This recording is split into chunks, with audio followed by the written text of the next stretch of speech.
thème de mon message ce matin, c'est jeûne mais agréable à Dieu, jeûne mais inébranlable. C'est magnifique d'entendre tous ces témoignages, tout ce que nous avons pu vivre. On a assisté en Italie à des moments de blocage, des moments de crispation aussi.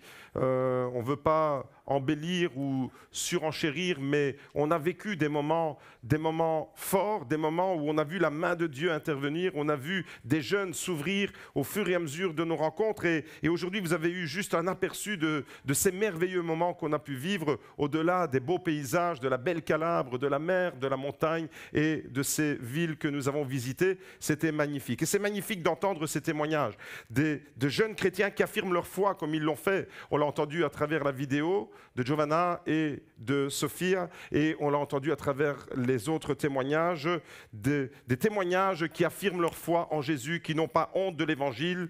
Pourtant, vous savez, quand on est jeune aujourd'hui, dans le monde dans lequel nous vivons, c'est pas évident de vivre la foi chrétienne dans un monde tellement hostile, tellement oppressant. Et les challenges et les difficultés ne manquent certainement pas. Aujourd'hui, être jeune chrétien, je pense que ça a toujours été un challenge, mais aujourd'hui, ça l'est encore plus. C'est difficile de garder sa foi dans un monde qui fait des pressions pour que tout soit contrecarré. Les jeunes vivent dans un monde, dans le même monde que nous vivons, mais probablement que vous, quand vous étiez plus jeune, vous ne connaissiez pas les difficultés que les jeunes rencontrent aujourd'hui, parce que le monde est soi-disant en évolution, mais je crois plutôt que le monde, les valeurs morales qui sont véhiculées dans le monde, c'est plutôt de la régression et pas de la progression. Et aujourd'hui, être chrétien dans cette génération, eh bien, ça demande vraiment une grâce et une faveur de Dieu. Être jeune, vivre dans un monde qui s'oppose constamment à la parole de Dieu, je vous donne juste le top 3 des galères que les jeunes chrétiens rencontrent le plus souvent aujourd'hui. Numéro 1, le sentiment d'être à contre-courant 24 heures sur 24. Vous êtes chrétien aujourd'hui dans la société d'aujourd'hui et vous avez l'impression de nager à contresens dans tous les domaines de la société. Le monde dit « fais ce que tu veux » et la Bible dit « cherche la volonté de Dieu ». Et là, il y a un contraste et il y a constamment, et de plus en plus, il y aura cette oppression, cette opposition. Numéro 2, deuxième, dans le top 3, le sentiment d'être en minorité.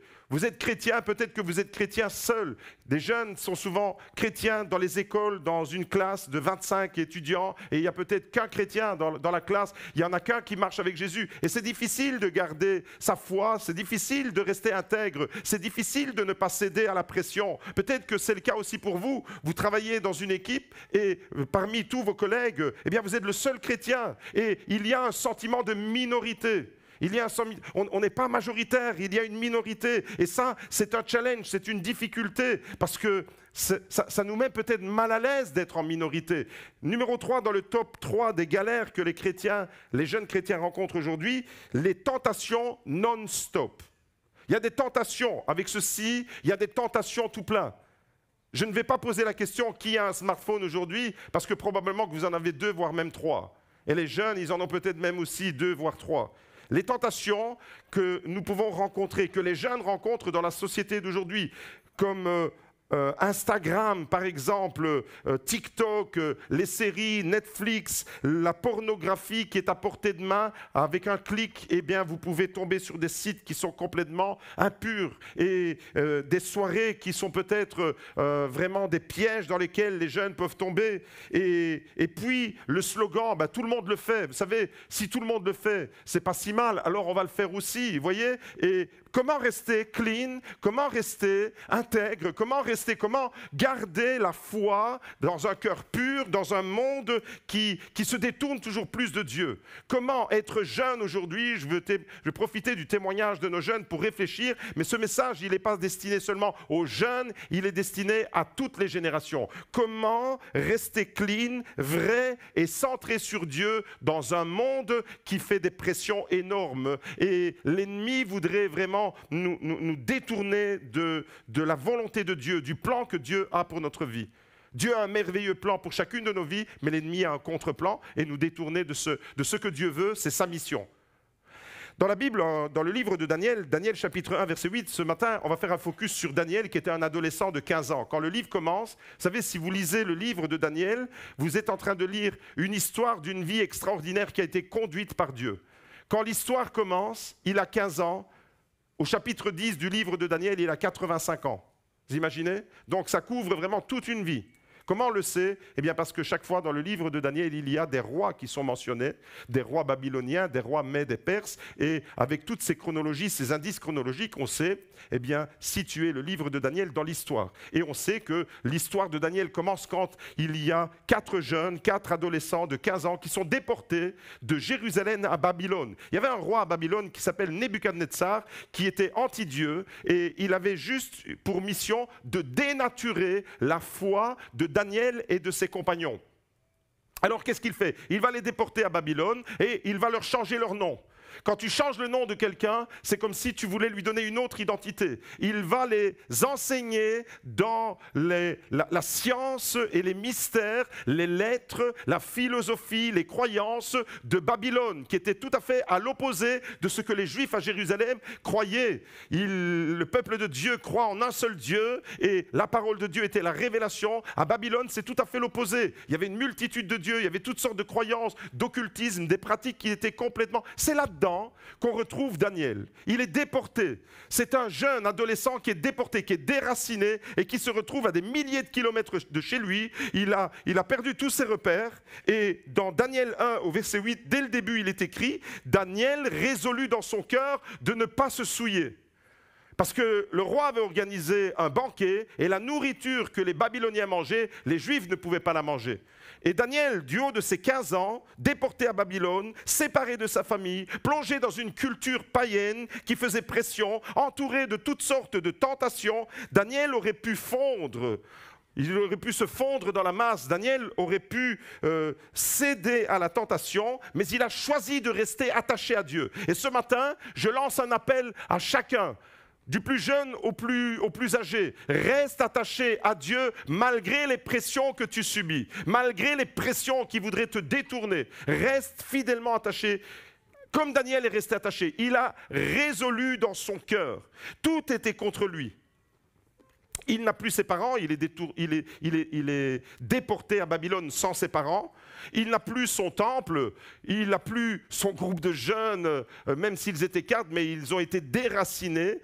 Il n'avait plus sa patrie, ses repères, tout avait été retiré. Mais il a son Dieu, lui personne, aucun roi, aucun ennemi ne pourra enlever Dieu de ton cœur si tu vis avec lui. Et Daniel est parti à Babylone, il a perdu tous ses repères, il n'avait plus le temple physiquement de Jérusalem, il n'y était plus. Mais son Dieu était avec lui et il est resté fidèlement attaché. Et Daniel est parti à Babylone avec son Dieu et avec une décision.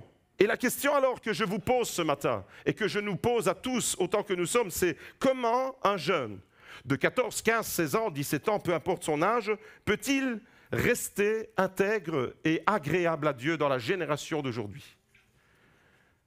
Comment faire pour rester intègre? Comment faire pour que Dieu, quand il regarde la vie de tous ces jeunes qui ont témoigné et de tous ceux qui sont restés dans leur timidité, mais peut-être que c'est ton cas, parce qu'il n'y a pas que les jeunes qui sont pris par un esprit de timidité, comment faire pour rester intègre avec un cœur entier pour Dieu alors que nous subissons des pressions de partout? La société de plus en plus, hier c'était encore une journée LGBT où tous les slogans étaient mis en avant pour défendre les valeurs LGBT, etc. Comment faire en tant que chrétien, en tant qu'Église pour rester intègre? Dans le psaume 119, la parole de Dieu se pose la même question. Comment faire pour rester pur devant Dieu? Mais la Bible apporte une réponse. On découvre ça, psaume 119 au verset 9. Comment le jeune homme, voilà comment la Bible, elle pose la question. Elle pose la question à notre place. Comment le jeune homme rendra-t-il pur son sentier, son chemin, sa vie? Réponse. En observant ta parole. Je te cherche de tout mon cœur, ne me laisse pas dévier de tes commandements, je serre ta promesse dans mon cœur afin de ne pas pécher contre toi. Est-ce que tu peux dire avec moi ce matin, je serre ta promesse dans mon cœur afin de ne pas pécher contre toi? La question elle est posée, comment le jeune homme rendra-t-il pur son sentier? C'est-à-dire dans un monde où l'impureté morale, où les tentations de toutes sortes nous bombardent, la télévision, il n'y a plus aucune gêne, on fait la promotion de choses qui sont tout à fait à l'opposé de la parole de Dieu. Comment rester pur? Comment rester droit? Comment rester sur un chemin que Dieu agrée, que Dieu bénit? La question elle est posée, mais la réponse est d'autant plus intéressante. en observant ta parole.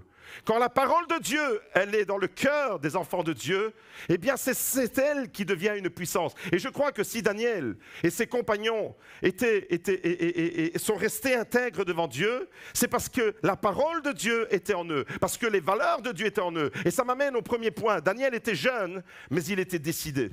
Daniel était jeune, mais il était convaincu. Être décidé dans sa position, être convaincu, être déterminé. Peut-être que tu as des croyances floues, vagues, et quand on te pose la question, est-ce que tu es croyant, est-ce que tu es chrétien, eh bien tu es peut-être même gêné de dire oui, je crois en Jésus.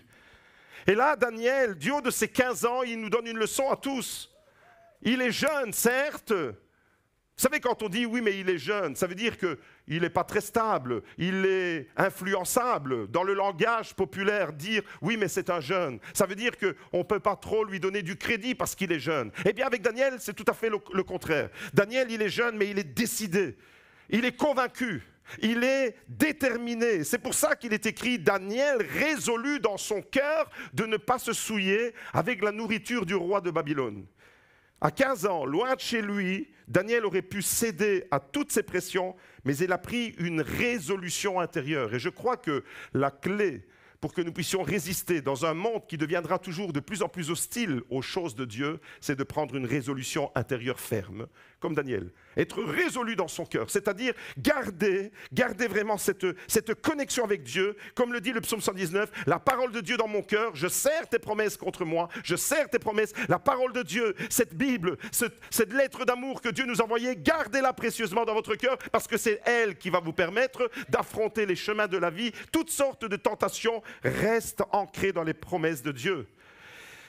Il a pris une résolution intérieure, ferme et personnelle. J'aimerais vous dire que ce n'était pas quelque chose qui lui a été imposé. Il avait 15 ans, ses parents n'étaient pas là, il était dans un monde complètement hostile, il n'y avait que lui et 3 autres juifs comme lui, qui avaient les mêmes croyances que lui. Autrement dit, ils étaient vraiment en nette minorité. Ils auraient pu céder tous les 4, mais ils sont restés fermes. Pourquoi ? Pourquoi ils sont restés fermes ? Si c'est quelque chose qui vous est imposé de l'extérieur, dès que la pression elle viendra, vous allez flancher, vous allez fléchir, vous allez sombrer dans la tentation. Par contre, si c'est quelque chose qui a pris racine en nous, qui s'est vraiment forgé en nous, une conviction forte, eh bien, cette conviction-là, quand elle est ancrée en nous, il n'y a rien qui pourra nous l'arracher.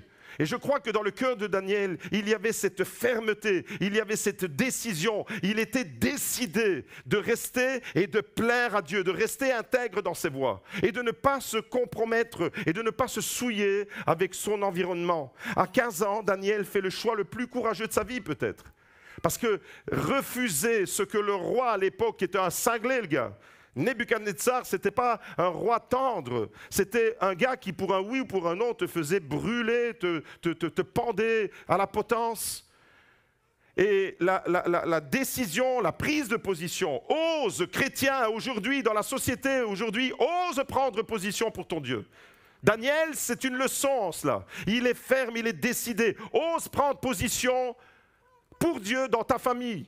Ose prendre position pour ton Dieu dans ton cercle d'amis. Ose prendre position pour Dieu sur ton lieu de travail, pour des questions éthiques, pour des questions de morale, pour des questions de foi. Ose prendre position comme Daniel a pris position. Il était décidé, convaincu, il était ferme dans ses positionnements. Daniel a fait le choix certainement le plus courageux de sa vie, il reste intègre. Il aurait pu dire finalement, oui, tout le monde le fait, donc je vais faire comme tout le monde, je vais me fondre dans la masse. Et puis, c'est quand l'Église, elle se fond dans la masse, et quand l'Église essaye de plaire à tout le monde dans la société, qu'elle finit par ne plus plaire à Dieu. Daniel, lui, il se fiche de ce que les autres pensent. Il aurait pu dire, je suis jeune, j'ai le temps pour Dieu, mais ce n'est pas pour une fois, je vais manger quand même ce qui ne m'est pas permis de manger en tant que juif. C'est qu'un repas finalement. On ne va pas en faire toute une histoire pour un morceau de sandwich au jambon. Non, il reste intègre. Il avait décidé. Comprenez que quand vous prenez une décision pour Dieu, elle a un poids énorme. Il a résolu dans son cœur de ne pas déplaire à son Dieu. Et je crois que là, on a une clé. Si dans la société d'aujourd'hui, qui va mettre des pressions toujours plus grandes parce que les temps vont aller de plus en plus difficiles, ça ne va pas aller de mieux en mieux dans la société.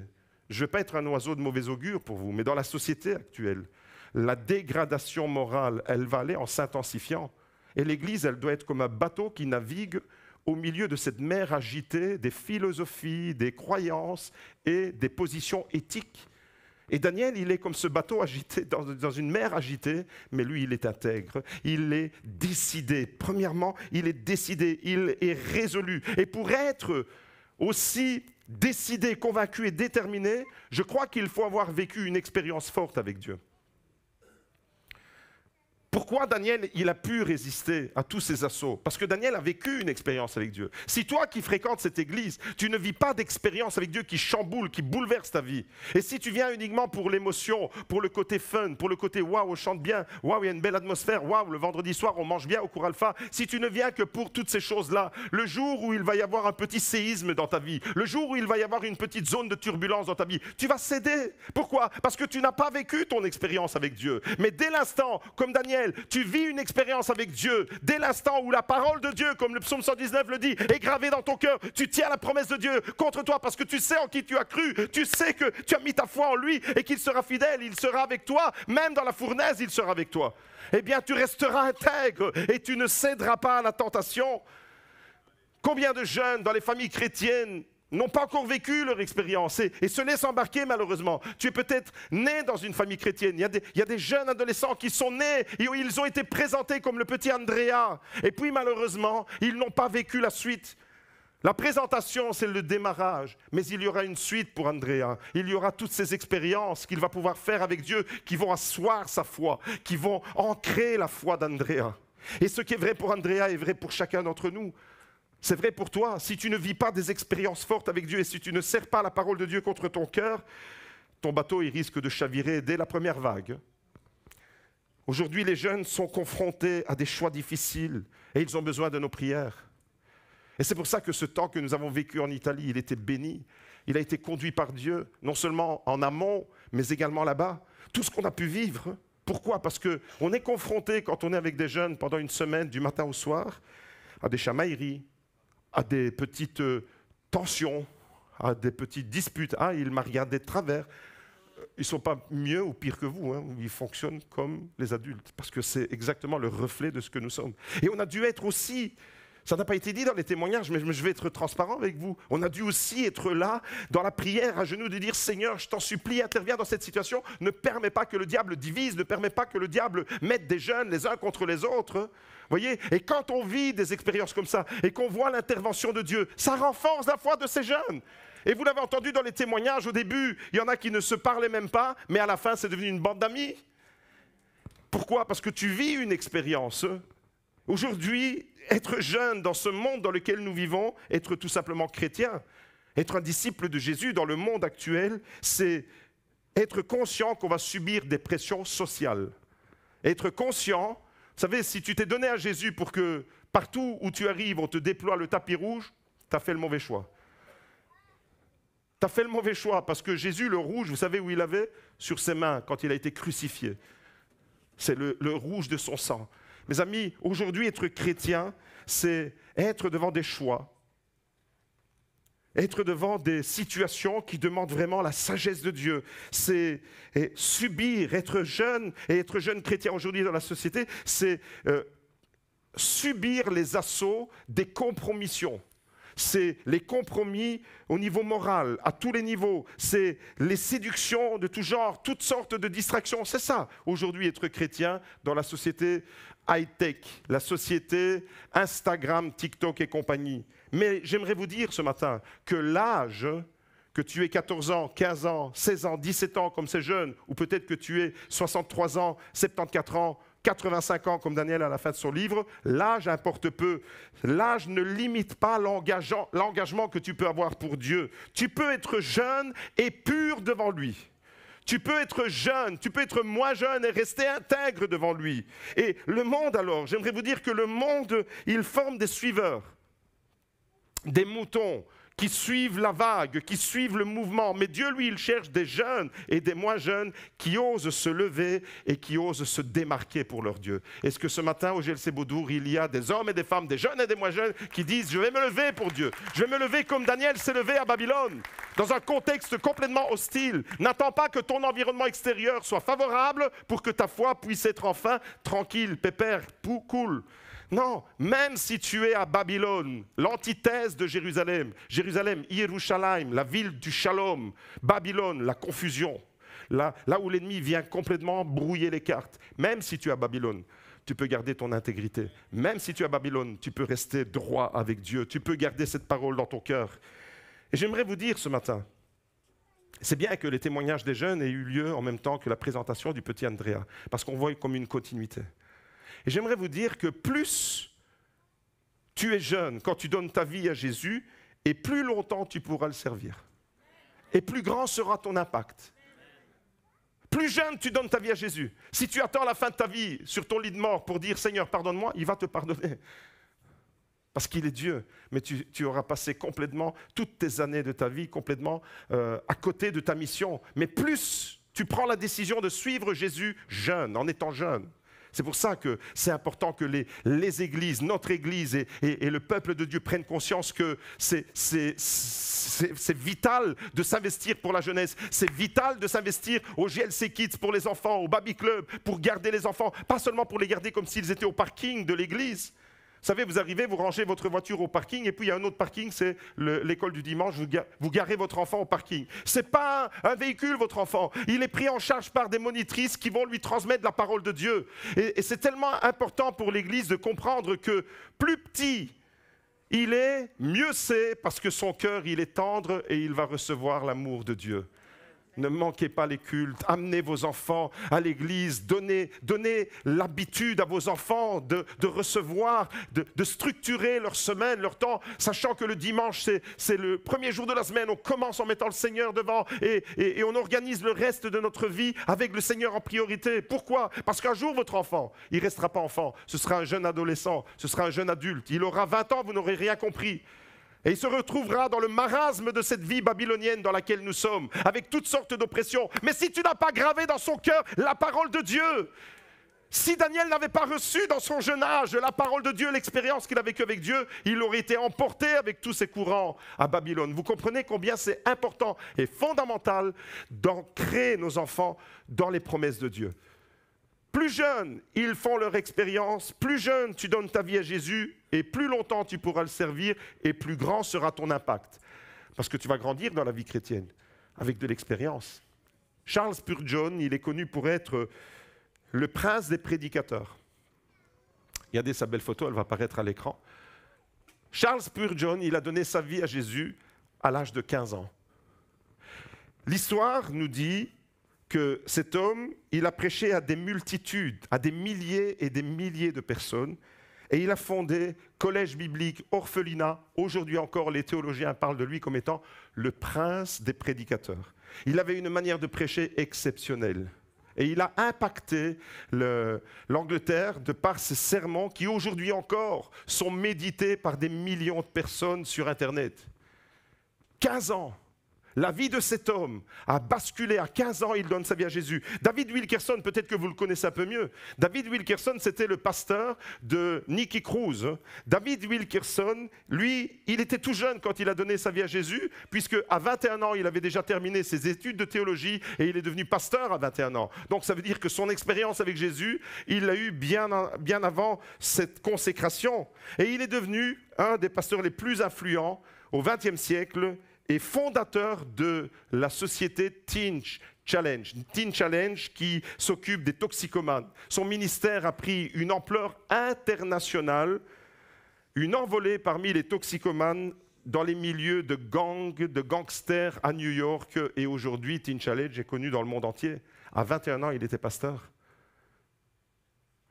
Billy Graham, peut-être que vous le connaissez encore mieux que David Wilkerson. Billy Graham, lui, il a décidé de suivre Jésus quand il avait 16 ans. Un adolescent, l'âge de tous ces jeunes qui ont témoigné. Peut-être qu'il y aura un Billy Graham potentiel dans tous ceux qui ont témoigné. Peut-être qu'il y aura un David Wilkerson dans ceux qui ont témoigné. Peut-être qu'il y aura un Charles Spurgeon qui deviendra un prince de la prédication pour la gloire de Jésus. Billy Graham, 16 ans, il a donné sa vie à Jésus. Mais tout au long de son enfance, dans un de ses témoignages, il dit c'est la monitrice de l'école du dimanche qui m'a le plus impressionné. Une vieille dame qui lui transmettait la foi. Et il est devenu l'évangéliste le plus connu du monde. Il a prêché l'évangile à plus de 200 millions de personnes, vous vous rendez compte? Il a prêché l'évangile sur tous les continents et il est devenu le conseiller spirituel des présidents, de plusieurs présidents des États-Unis d'Amérique. Billy Graham, à 16 ans, la vie d'un homme va basculer, d'un jeune homme va basculer, mais regardez combien de répercussions, combien de conversions, combien le royaume de Dieu s'est répandu à partir de ce que Dieu fait dans la vie d'un adolescent. Charles Spurgeon, David Wilkerson, Billy Graham. Peut-être que c'est toi qui viens de témoigner, ou toi qui t'es caché derrière quand on t'a tendu le micro là. Ils sont où les jeunes? Vous êtes cachés là derrière, mais Dieu il vous voit même si vous cachez. Et Dieu va venir vous chercher dans votre planque. Et Dieu il va venir vous déterrer de votre planque. Et Dieu va vous dire, oh, j'ai besoin de toi. Je veux agir dans ta vie comme j'ai agi dans la vie de Daniel, comme j'ai agi dans la vie de Charles Spurgeon, de David Wilkerson, de Billy Graham. Vous comprenez la logique? Plus vous êtes jeune quand vous donnez votre vie à Jésus, et plus vous avez du temps pour le servir, et plus grand sera votre impact. Numéro 2, leçon numéro 2 du témoignage de Daniel. Daniel, il était jeune, mais il est fidèle. Premièrement, c'était Daniel, il est jeune, mais il est décidé, il est résolu, il est déterminé. Deuxièmement, Daniel est jeune, mais il est fidèle. Restez fidèle à Dieu, restez fidèle à ses engagements. Et il n'a pas seulement refusé de se souiller, mais il était intelligent dans sa manière de contourner ce que le roi avait dit. Et Dieu va voir la démarche de Daniel et Dieu va honorer sa foi. Et j'aimerais vous dire, à vous les jeunes et à vous les moins jeunes, que si vous restez fidèles à Dieu, Dieu va voir votre fidélité et il va débloquer des situations. Il va débloquer des situations comme il l'a fait avec Daniel. On lit ensemble, Daniel 1, versets 8 et 9. Regardez. Daniel résolut dans son cœur de ne pas se souiller en consommant les plats servis à la table du roi et le vin de ses banquets. Il demanda alors au chef des eunuques de ne pas l'obliger à se souiller. Dieu fit trouver à Daniel faveur et compassion devant le chef des eunuques. Dieu va honorer la foi de Daniel, autrement dit. Il a été fidèle dans des petites choses. C'était question de nourriture. Il a été fidèle dans les petites choses, mais Dieu va l'élever et va lui donner de grandes choses. Il va lui accorder des rêves, des visions. Il va lui accorder une autorité même dans l'empire de Babylone. Dans l'empire là où il était menacé au début, quand il était adolescent, il va prendre de l'ampleur dans cet empire. C'est juste extraordinaire. Pourquoi ? Qu'est-ce qui a permis que toutes ces choses, comme dans l'histoire de Joseph, qu'est-ce qui a permis que Joseph monte en grade?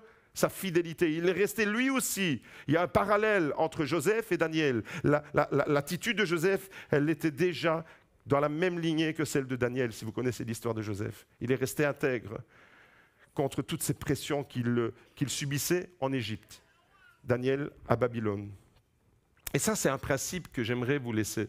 Le principe spirituel que j'aimerais vous laisser ce matin, c'est si tu es fidèle dans les petites choses, Dieu te confiera des plus grandes. Si tu es fidèle dans ce que Dieu t'a confié maintenant, peut-être que tu te dis, oui, mais moi, dans l'Église, je n'ai pas une grande responsabilité. Sois fidèle dans ce que tu as déjà maintenant.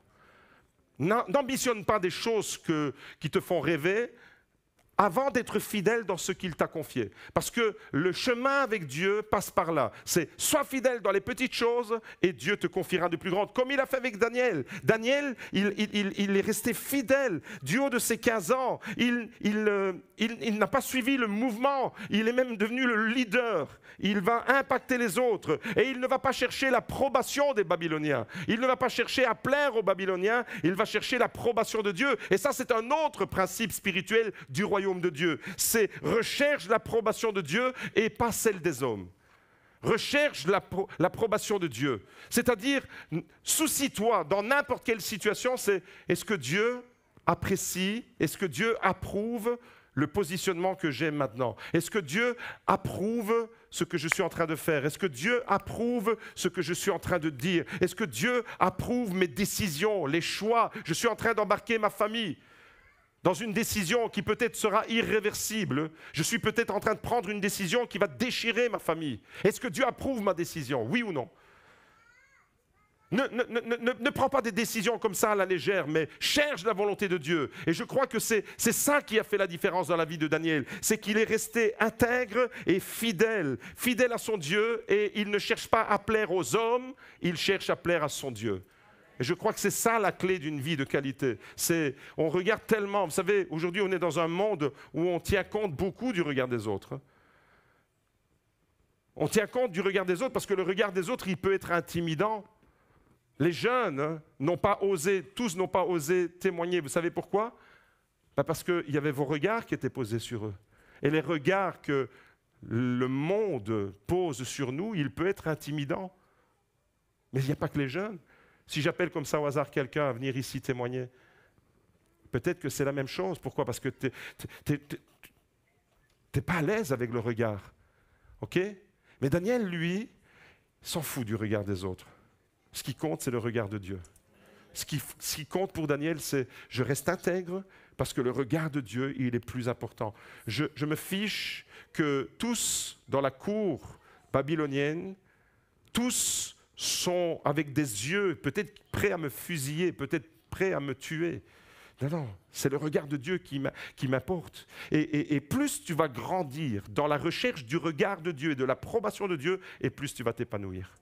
Plus tu vas devenir véritablement libre. Parce que quand ta vie elle est conditionnée par le regard des autres, tu n'es pas libre. Tu n'es pas libre de tes choix, tu n'es pas libre de tes mouvements, tu n'es pas libre parce que tu n'oses pas. Tu aimes Jésus, mais tu n'oses pas le témoigner. Pourquoi? Le regard des autres. Tu aimes Jésus, mais tu n'oses pas le dire à ton collègue avec qui tu passes 8 heures au travail. Pourquoi? Parce que tu as peur de son jugement, tu as peur de son regard. Mon frère, ma soeur, j'aimerais te dire ce matin, n'accorde plus d'importance au regard des autres. Ça ne veut pas dire qu'on doit être irrespectueux envers les autres. Nous, notre regard sur les autres doit être empreint d'amour, de bienveillance, de compassion, d'encouragement. Mais nous ne devons pas nous laisser intimider par le regard des autres. De la même manière que Daniel ne s'est pas laissé intimider par le regard des Babyloniens, il recherche avant tout le regard et l'approbation de son Dieu. Est-ce que tu peux dire amen à ça? Le regard et l'approbation de mon Dieu. Aujourd'hui, Dieu, au GLC Beaudour, cherche des hommes et des femmes fidèles dans les détails, fidèles comme Daniel est resté fidèle dans des paroles, dans des amitiés, dans des connexions, dans des habitudes. Et j'aimerais te dire que la fidélité, elle se travaille pas quand les projecteurs sont devant toi. Mais quand tu es dans ta vie de tous les jours, c'est là que Dieu travaille ta fidélité. C'est là que Dieu va évaluer ton intégrité. Ce n'est pas quand tu es en présence des autres chrétiens que tu fais des belles prières. C'est quand tu es seul devant ton ordinateur. C'est quand tu es seul avec ton téléphone. C'est quand tu es seul dans ta vie et que tu peux faire n'importe quoi. C'est là que ta fidélité à Dieu, elle se façonne. C'est là que ton intégrité avec Dieu se travaille. Et Daniel, eh bien, il est jeune et regardez bien, le regard des autres est toujours intimidant, et c'est souvent à cause de ça que les blocages arrivent dans nos vies, j'en ai déjà parlé, mais Daniel, lui, il regarde au regard de Dieu, et c'est ce qui va m'amener au troisième point. Troisième leçon que je tire de la vie de Daniel, c'est que Daniel, il était jeune, mais il était rempli de sagesse divine, jeune, mais distingué par Dieu.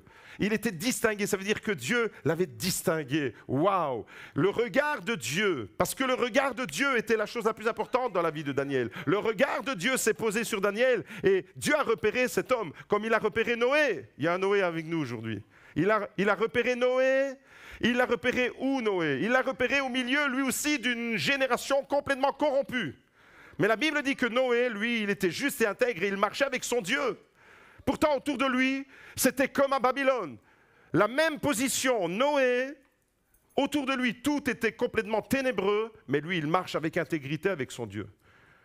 Noé, c'était une connexion, il marche. Littéralement, il avance dans la vie avec son Dieu. De la même manière que Daniel, il avance dans la vie avec son Dieu.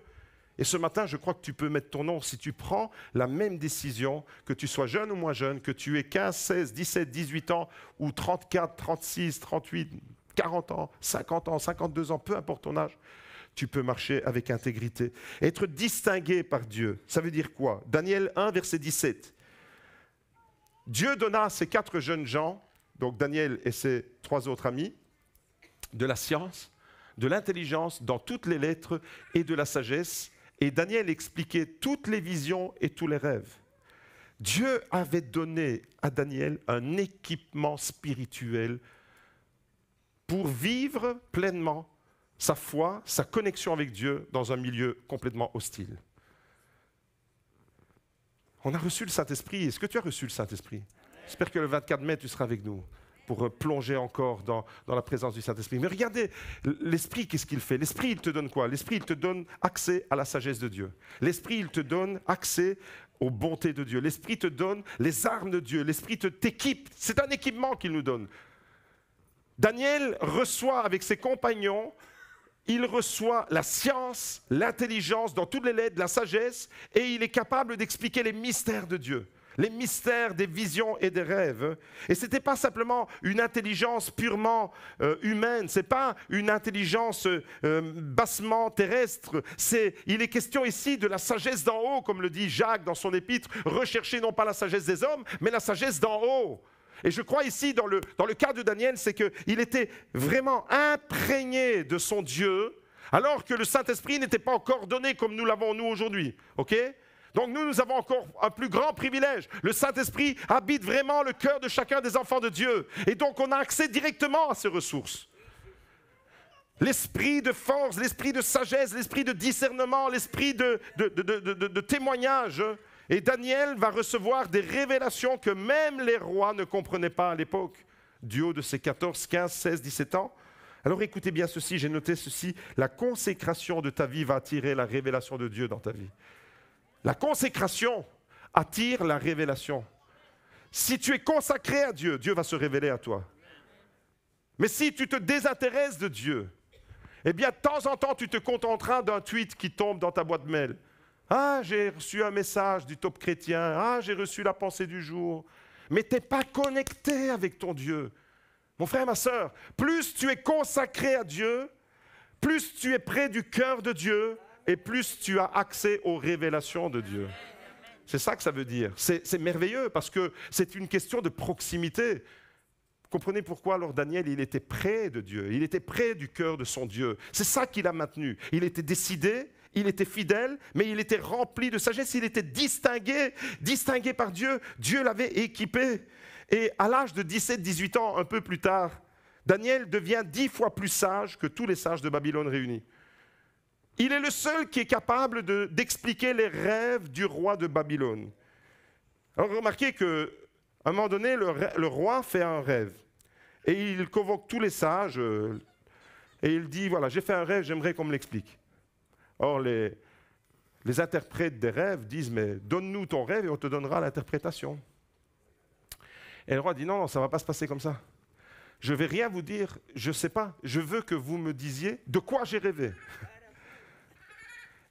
Donc, non seulement vous allez me dire de quoi j'ai rêvé, mais en plus de ça, vous allez me donner l'interprétation du rêve.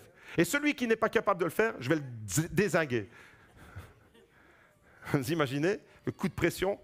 Alors, personne n'était en mesure d'expliquer le rêve de Nebuchadnezzar. Et devant cette menace, parce que Daniel était menacé lui aussi, devant cette menace, alors, expliquez le rêve que quelqu'un vous raconte. C'est chose plus ou moins facile, parce que c'est votre interprétation finalement. Mais allez dire à quelqu'un qui ne vous dit pas de quoi il a rêvé, tu as rêvé de ça, et voilà, je te donne l'interprétation, c'est un cran au-dessus, n'est-ce pas? Ok? Et Daniel, alors, lui aussi, il est sous la menace. Parce que le roi Nebuchadnezzar, il est débile, le gars. Et il veut dégommer tout le monde. Et il va pas parce que tu t'appelles Daniel, t'épargner. Et s'il doit te jeter dans une fosse au lion, il te jettera dans une fosse au lion. Et s'il doit allumer une fournaise et la mettre 7 fois plus forte que d'habitude, il va le faire, il ne va pas se gêner. Il est fou. Nebuchadnezzar, un roi complètement barge. Ok? Daniel, il a affaire à un gars comme ça. Regardez, à 17 ans, il va prier. Mais comment il prie? Il ne prie pas pour sa notoriété. Il prie pour rester pur. Conséquence, Dieu va l'élever. Et tu n'as pas besoin, j'aimerais te dire aujourd'hui, tu n'as pas besoin d'attendre d'avoir 40 ans, 50 ans, 60 ans, 70 ans pour être utilisé par Dieu. Si ton cœur est au Seigneur, Dieu peut te révéler des choses profondes, même si tu es tout jeune dans la foi, comme il a fait avec Charles Spurgeon, comme il a fait avec Wilkerson, comme il a fait avec Billy Graham. Comprends que ta consécration va attirer la révélation. et c'est exactement ce que Jérémie nous dit en Jérémie 33, verset 3, « Invoque-moi et je te répondrai. » Jérémie 33, verset 3, « Invoque-moi et je te répondrai, et je t'annoncerai de grandes choses, des choses cachées que tu ne connais pas. » Invoque-moi, c'est-à-dire sois proche de moi, et je te répondrai, et je vais te révéler des choses. Quatrième leçon, Daniel était jeune, mais il était puissant en prière. Et sa prière alors, elle va devenir un canal de révélation. Et plus tu es près du cœur de Dieu, et plus toi-même, ta vie, elle va servir et tu vas pouvoir glorifier Dieu. À l'âge de 17 ans, l'épreuve, maintenant, elle va monter d'intensité. Ce n'est plus une question de repas que tu prends ou que tu ne prends pas. Maintenant, la question, c'est le roi qui menace tout le monde. Le roi veut tuer tous les sages. Pourquoi? Parce qu'ils ne sont pas en mesure de lui donner l'interprétation de son rêve. Et la pression, alors, elle va grandir d'un cran. Et Daniel, dans tout ça, un roi qui fait des rêves que personne n'est en mesure d'interpréter, et Daniel au milieu de tout ça. Le roi décide de dégommer tout le monde. Daniel, il reste intègre. Et regardez comment il va se positionner. Daniel 2, verset 12. Le roi se mit en colère et s'irrita violemment. Pourquoi? Parce que personne n'était en mesure de lui donner l'interprétation de son rêve. Il s'irrite et il se met en colère. Et il ordonne de faire périr tous les sages de Babylone. Voilà le décret du roi. Et quand le roi décide, c'est comme ça que ça doit se passer. La sentence fut publiée. Le sage allait être mis à mort, les sages allaient être mis à mort, et l'on chercha Daniel et ses compagnons pour les faire mettre à mort. La menace, elle est sur lui maintenant. Et encore une fois, qu'est-ce qu'il fait? Daniel, il va se démarquer. Une menace encore plus grande. Remarquez qu'il ne panique pas. Vous lisez l'histoire de Daniel, il ne panique pas, il ne s'affole pas, il va rassembler ses amis, il va réunir une petite réunion de prière dans sa maison, et ils vont chercher ensemble la face de Dieu. Quand tu es devant une menace, cherche toujours la face de Dieu. Quand tu es devant une situation, cherche la face de Dieu. Et il va convoquer ici ses amis, et il va rassembler Anania, Michaël et Azaria. Il va leur dire, voilà, on est menacés les gars. Qu'est-ce qu'on fait? On lit ça dans Daniel 2, verset 17. Regardez, un peu plus loin dans le texte. Daniel va dans sa maison. Il alla dans sa maison et il fit connaître cette affaire à Anania, Michaël et Azaria. Ce sont les 3 amis juifs avec lesquels il a été déporté à Babylone. Ses compagnons. Pour implorer la compassion de Dieu des cieux au sujet de ce mystère, afin que l'on ne fasse pas périr Daniel et ses compagnons avec le reste des sages de Babylone. Alors le mystère fut révélé à Daniel dans une vision pendant la nuit, et Daniel bénit le Dieu des cieux. La révélation, elle va lui être accordée parce que Daniel reste près du cœur de Dieu. J'aimerais que tu comprennes, mon frère, ma sœur, que plus tu recherches le cœur de Dieu, plus tu as accès à des révélations, à des choses cachées que tu ne connaissais pas, comme dit Jérémie. Et là, Daniel, il est dans une dimension vraiment extraordinaire. Les amis, écoutez-moi bien. Une personne, un jeune qui prie le Dieu vivant est plus puissant et plus efficace que tous les sorciers rassemblés. Une personne qui prie le vrai Dieu, là où les hommes paniquent, là où tout le monde était en panique, eh bien, les jeunes qui sont remplis de Dieu, comme Daniel et Michaël, Anania et Azaria, les jeunes qui sont remplis de Dieu vont se prosterner devant Dieu. Devant la menace, tu te prosternes devant Dieu. Ils vont rechercher la face de Dieu et ils vont l'adorer. Conséquence, Dieu leur révèle les mystères. C'est Dieu qui nous révèle les choses. Et je crois qu'on est tous devant des situations. Il n'y a peut-être pas un Nebuchadnezzar qui menace ta vie en ce moment, mais il y a peut-être une pression qui veut détruire ta vie en ce moment. Ah, c'est peut-être pas un roi qui a fait un décret, mais c'est peut-être une pression qui veut détruire ta vie, ton couple, la vie de tes enfants, l'avenir de ta famille. Et tu dois rechercher la face de Dieu. Tu ne peux pas subir les événements comme ça en disant « je ne peux rien y faire, c'est plus fort que moi ». Cherche la face de Dieu comme Daniel. Quand la menace elle a été prononcée, il s'est mis en prière. Quand le mardi, on annonce une réunion de prière au GLC Beaudour, l'église doit être remplie. Parce que c'est là qu'on fait des percées spirituelles. Dans la prière, quand on recherche la face de Dieu. Et Dieu, qu'est-ce qu'il fait? Il révèle le songe du roi à Daniel. À 18 ans, Daniel va sauver des vies. Daniel, à 18 ans, il va devenir un interprète d'un rêve mystérieux et il va être promu à un rang élevé dans l'empire païen. Mes amis, j'aimerais vous dire que Daniel, c'est quoi? C'est qui? Daniel, c'est un adolescent qui va sauver des vies.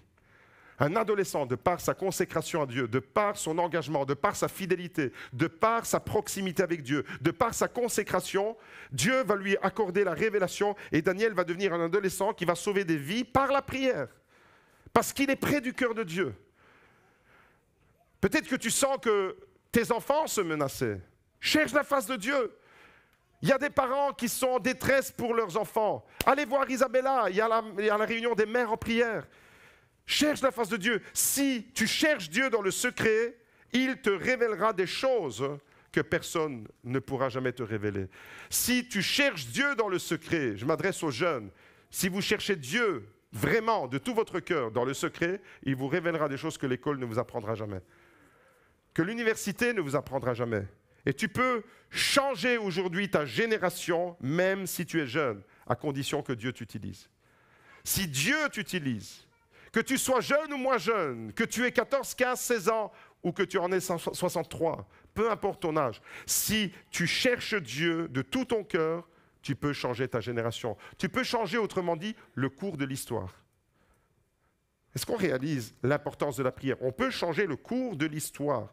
On peut changer le cours de notre histoire, mais on peut avoir un impact sur les autres. Et Daniel, il se comporte non pas comme un suiveur, mais comme un meneur qui va avoir un impact positif sur la vie des autres.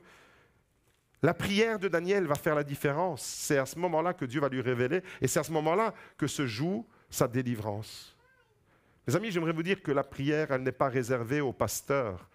La prière n'est pas réservée aux hommes ou aux femmes qui ont des expériences, qui ont une vie de prière derrière eux. Et non, la prière, elle est à portée de tous. Et un jeune qui prie aujourd'hui peut renverser des décrets. Un jeune qui prie aujourd'hui peut avoir une incidence sur le cours de l'histoire.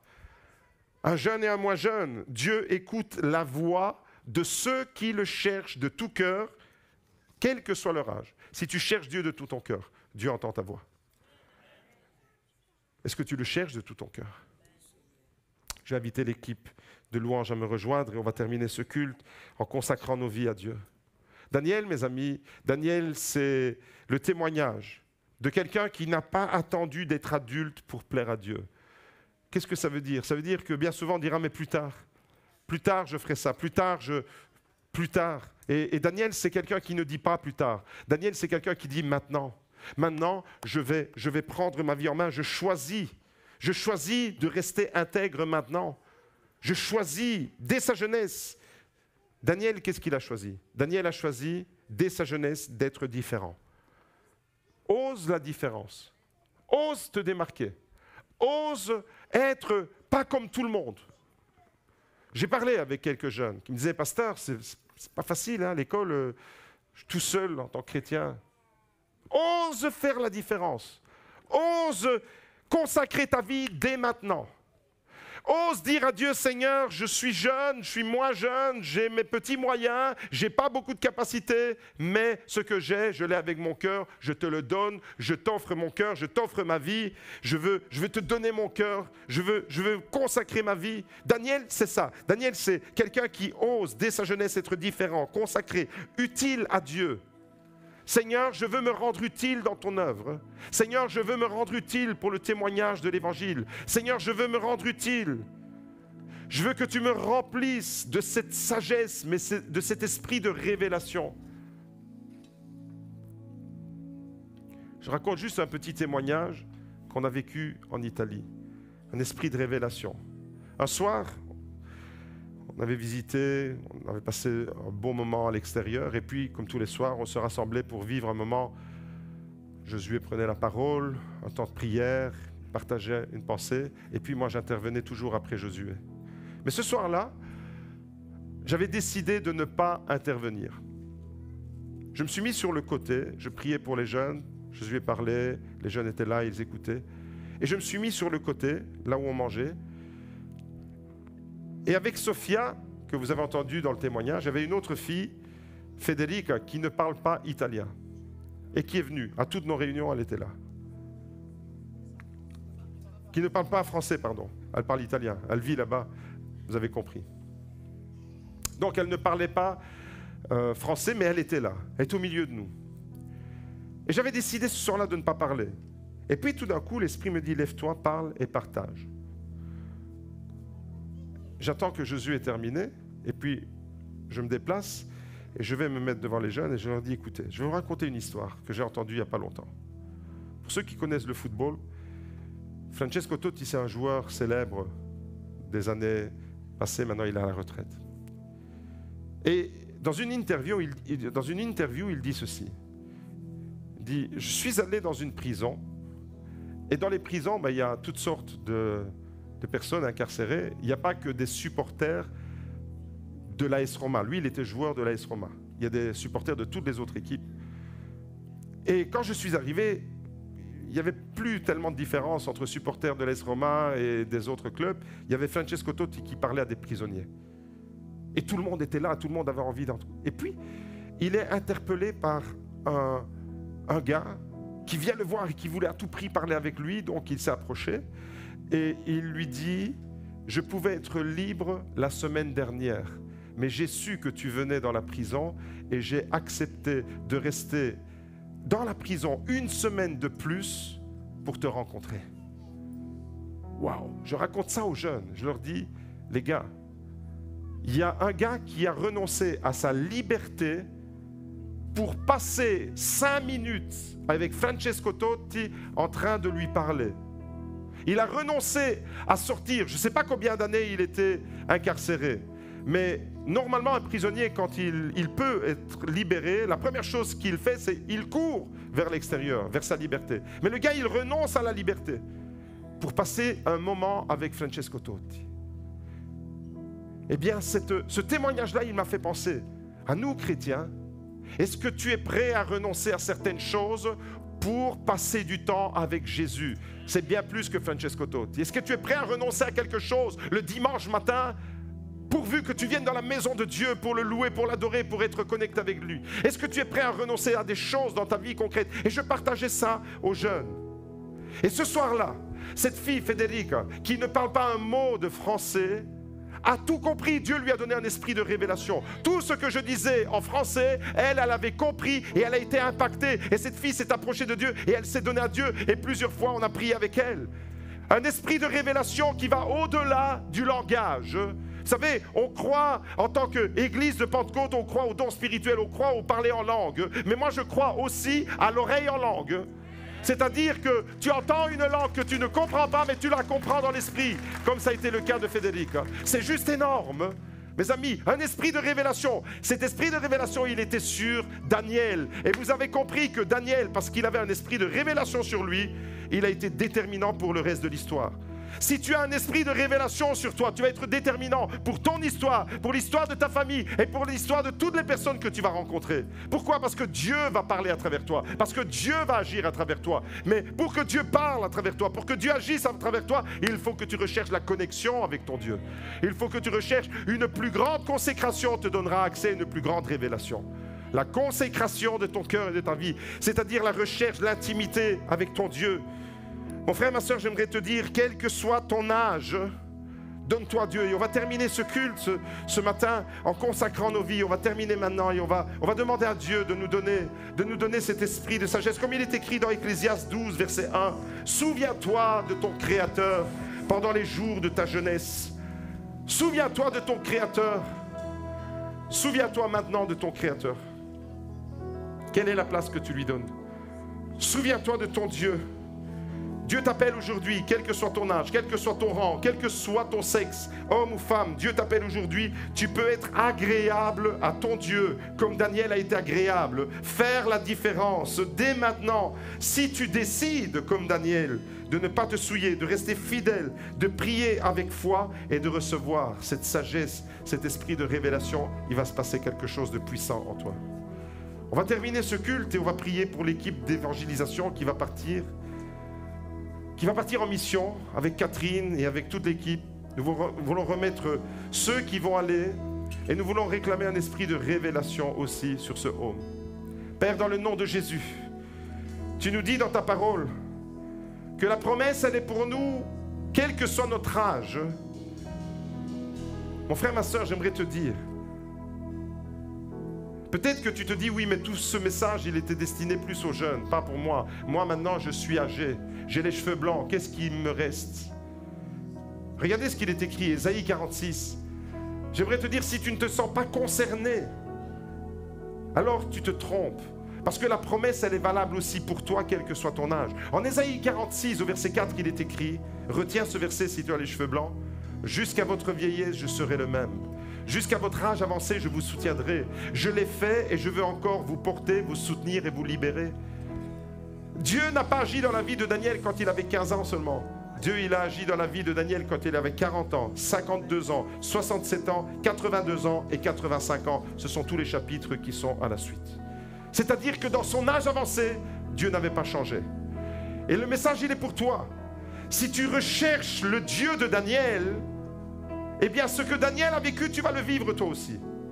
Mais tu dois être entier pour ton Dieu. Père, dans le nom de Jésus, je te prie. Toi qui as secouru Daniel de toutes ces menaces et de tous ces fléaux. Toi, Seigneur, qui as épargné Daniel et ses compagnons dans une génération complètement corrompue, parce que son cœur était entier, intègre, totalement dévoué, engagé pour toi. Je te prie ce matin, au nom de Jésus, pour toutes les mains qui se lèvent vers toi, pour tous les cœurs qui sont ouverts, je te prie au nom de Jésus de te révéler. Je te prie au nom de Jésus, une plus grande consécration de nos cœurs. Lève tes mains si tu veux te consacrer davantage. Peut-être que tu as mis Dieu de côté, tu as mis tes priorités en avant, tu as mis ton travail en avant, tu as mis tes hobbies en avant, tu as mis autre chose en avant. Mais ce matin, Dieu te rappelle, qu'est-ce que tu as fait de ma maison? Qu'est-ce que tu as fait de mon sanctuaire? Qu'est-ce que tu as fait du peuple de Dieu? Alors reviens. Et je te prie, Seigneur, ce matin, pour tous ceux qui peut-être étaient sur le point de se refroidir, peut-être même sur le point de se laisser contaminer par l'esprit de Babylone. Tu nous dis dans ta parole de fuir l'esprit de Babylone. Et dans le nom de Jésus, je te prie, je réclame ta bénédiction sur ton peuple ce matin. Je réclame une plus grande consécration de nos cœurs. Donne-nous, Seigneur, d'être comme Daniel, décidés, ancrés, fermement établis, déterminés à ne pas lâcher ta main, quelle que soit la pression que nous subissons. Donne-nous, comme Daniel, d'être fidèles à notre Dieu. Donne-nous, comme Daniel, de pouvoir nous démarquer. Donne-nous, comme Daniel, de nous distinguer, d'être distingués par Dieu, parce que tu vas nous accorder un esprit de sagesse. Donne-nous d'être comme Daniel, des hommes et des femmes qui sont des canaux de révélation. Donne-nous, Seigneur, comme Daniel, de nous frayer un chemin dans un monde hostile. Donne-nous d'être comme ce navire qui avance malgré les eaux agitées. Donne-nous de rester, Seigneur, avec les yeux fixés sur toi, au nom de Jésus. Père, je te prie pour mes bien-aimés qui vont partir avec l'équipe d'évangélisation. Tu leur accordes ta grâce, ta bénédiction, et tu leur donnes un esprit de révélation, afin qu'à travers la parole, Seigneur, des cœurs soient touchés. Je te prie, Seigneur, ce matin, pour que ta parole puisse se frayer un chemin dans les cœurs de chacun, de ceux qui ont entendu ce message, ici, dans ton sanctuaire, mais aussi pour tous ceux qui vont le suivre sur Internet, qui l'ont suivi en live ou en replay plus tard, que ta parole, Seigneur, se ferait un chemin. Il y a un appel que tu lances à l'Église pour une plus grande consécration. Parce que, Seigneur, les temps sont mauvais, les temps sont de plus en plus durs. Et tu veux une Église, Seigneur, qui reste près de ton cœur. Tu veux une Église qui reste près, Seigneur, de toi, dans cette intimité, une plus grande consécration qui nous donne accès à de plus grandes révélations. Merci, Seigneur, parce que tu veux bénir ton peuple ce matin, au nom puissant de Jésus. Et le peuple de Dieu répond, Amen, Amen, Amen. Est-ce que ton plus cher désir ce matin, c'est d'honorer Dieu? Alors on va le chanter, on va terminer ce culte avec ce chant et on va le proclamer comme une prière. On va se laisser conduire avec l'équipe de louange. Alléluia, soyez puissamment bénis.